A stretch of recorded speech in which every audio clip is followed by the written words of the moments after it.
Pour créer notre typo, nous allons utiliser le moteur de rendu de l'ancienne rayon qui a été livré avec After Effects CS6 et CC. On va créer un projet, une composition de 1280 sur 720 pixels, 25 images par seconde sur 250 images. Je clique sur OK.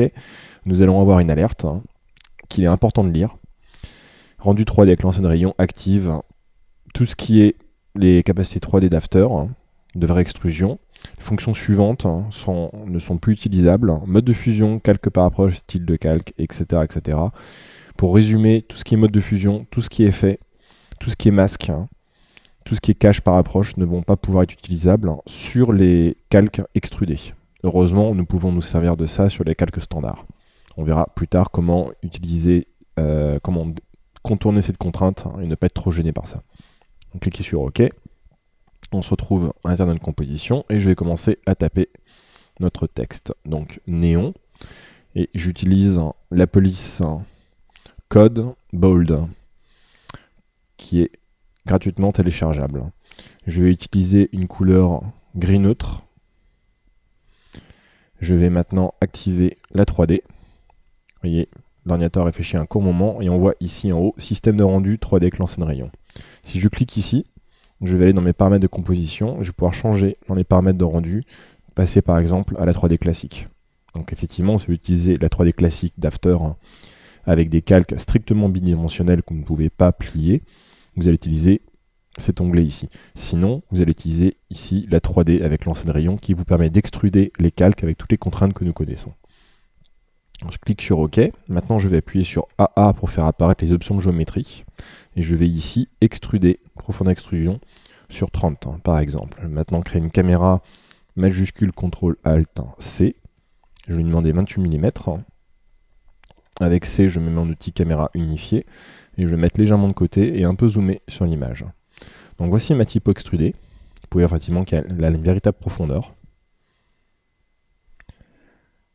Par contre, à part ça, on ne voit aucun shading, aucun ombrage. Elle apparaît partiellement plate. Si je vais ici, dans les options de surface, on va voir les options de surface que nous connaissons déjà, mais également ici, intensité de réflexion, crétage de réflexion, transparence, des options qu'on n'avait pas avec la 3D classique d'After. Donc encore une fois, vous pouvez passer à la volée à l'ancienne 3D, à la nouvelle, de cette manière. Si je prends ici la 3D classique, vous voyez que je retrouve mon calque en 3D, mais qui n'a aucune épaisseur, et je perds une grande majorité des options, notamment celle d'extrusion, et surtout, toutes celles qui concernent les réflexions. Les réflexions, la transparence, etc. Je vais cliquer ici et revenir à la 3D avec l'ancienne rayon. Notez qu'il a retenu les caractéristiques de la 3D extrudée.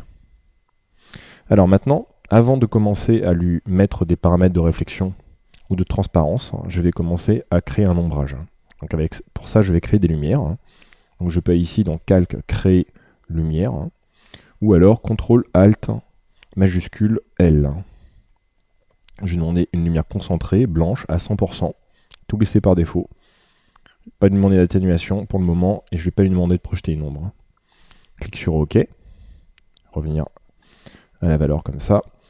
Et maintenant, on va commencer à déplacer notre lumière. Donc, notre lumière a été créée. Vous voyez qu'elle est située ici. Je vais l'orienter vers le haut. Et tout de suite, on commence à avoir un ombrage.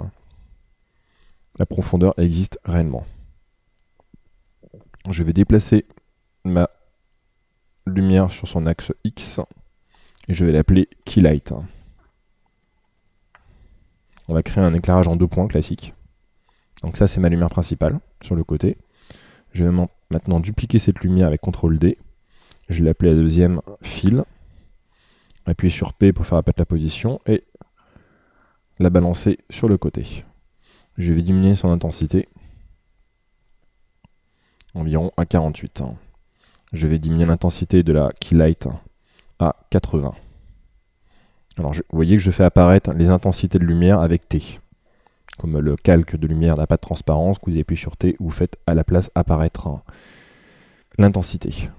Alors pour donner encore un peu de corps à la typo, on va appliquer ici les options des géométries. Vous voyez, ici, style de biseau, on va lui demander un biseau concave. Donc le biseau concave va nous créer ça. Tout de suite, ça donne un petit peu de corps à la typo. Et on a ici la profondeur de biseau qui implique sur quelle profondeur est-ce qu'il va créer cette extrusion. En l'occurrence, je vais revenir à quelque chose de plus faible comme 2. Vous avez également d'autres styles comme le convexe ici. Ou enfin, vous avez ici angulaire. Angulaire donc, qui ressemble plus à quelque chose qui a été gravé. On va revenir à concave, qui est un de ceux que je préfère. Vous voyez que ça accroche la lumière. C'est tout de suite plus intéressant.